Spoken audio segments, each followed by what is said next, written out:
Vender um imóvel é, sem dúvida, um dos momentos financeiros mais importantes na vida de alguém.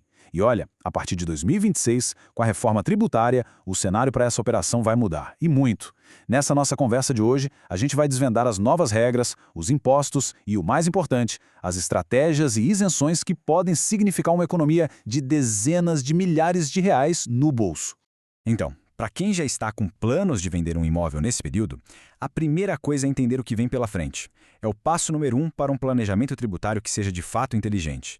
Porque, acredite, as novas regras podem impactar bastante o valor líquido que se recebe na transação se não houver um bom preparo. E o impacto? Bom, ele pode ser gigantesco. Esse número que está aí, R$ 66.250, não é um erro de digitação, não. É o imposto que pode surgir em uma única venda de R$ 500 mil.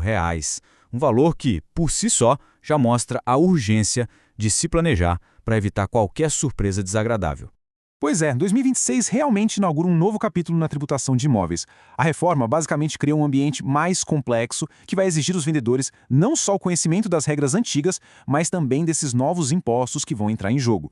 Ok, vamos mergulhar nisso aqui. O ponto que mais gera dúvida é exatamente este.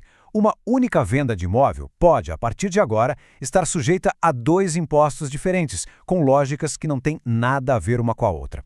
É fundamental entender cada um deles para saber onde se pisa. E aqui fica muito clara a diferença. De um lado, a gente tem o IBS/CBS. Ele incide sobre o valor total da operação, ou seja, sobre o preço de venda. Do outro lado, o já conhecido Imposto sobre Ganho de Capital, que incide só sobre o lucro, a diferença entre o preço de venda e o custo de aquisição. São 2 bases de cálculo, 2 alíquotas para um mesmo evento. Mas atenção, não é todo mundo que vai pagar o tal do IBS/CBS. A incidência dele acontece em situações bem específicas.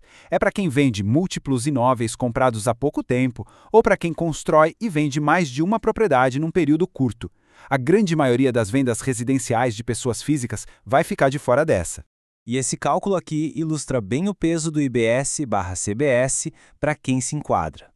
Mesmo com aquele redutor de 50% na base de cálculo, o imposto sobre uma venda de R$ 500 mil pode passar dos R$ 66 mil. E vale lembrar, isso é além do imposto sobre o ganho de capital, caso haja lucro na operação. Ok, já deu para entender o tamanho do desafio. Agora vamos para a parte mais importante, as estratégias para economizar. A boa notícia é que a legislação oferece ferramentas bem poderosas para otimizar os impostos. E é aqui que um bom planejamento realmente começa a fazer a diferença. Vamos dar uma olhada nas 3 principais saídas para a isenção do imposto sobre o lucro. Cada uma se aplica a uma situação diferente. Entender qual delas serve para o seu caso é o primeiro passo para um planejamento de sucesso. A primeira estratégia é a isenção para a venda de imóveis de até R$ 440 mil. É uma ferramenta muito utilizada, mas atenção à regra de ouro. Só vale para a venda do único imóvel que a pessoa possui e desde que não tenha vendido nenhum outro nos últimos 5 anos. A segunda é fundamental para quem está trocando de casa: o reinvestimento. Se o valor da venda de um imóvel residencial for usado para comprar outro imóvel residencial no Brasil em até 180 dias, o ganho de capital pode ser isento. Por exemplo, se o lucro foi de 100 mil e todo o dinheiro da venda foi usado para comprar a casa nova, esses 100 mil ficam livres de imposto. É a ferramenta perfeita para quem está de mudança. E a terceira estratégia, essa beneficia a posse de longo prazo. Imóveis comprados até 1969 são totalmente isentos de imposto sobre o ganho de capital.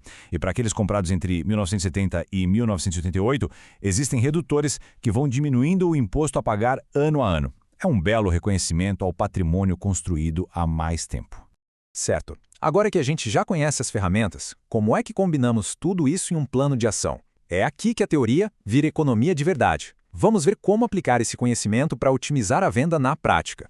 Um planejamento inteligente sempre começa com algumas perguntas. A venda se encaixa nos 440 mil? Existe a intenção de comprar outro imóvel em 180 dias? Se houver mais de um imóvel, vender o mais antigo primeiro pode ser mais vantajoso? Ou, quem sabe, a estrutura toda, se é melhor manter na pessoa física ou levar para uma jurídica, precise ser repensada. São essas decisões que vão definir o resultado lá na frente.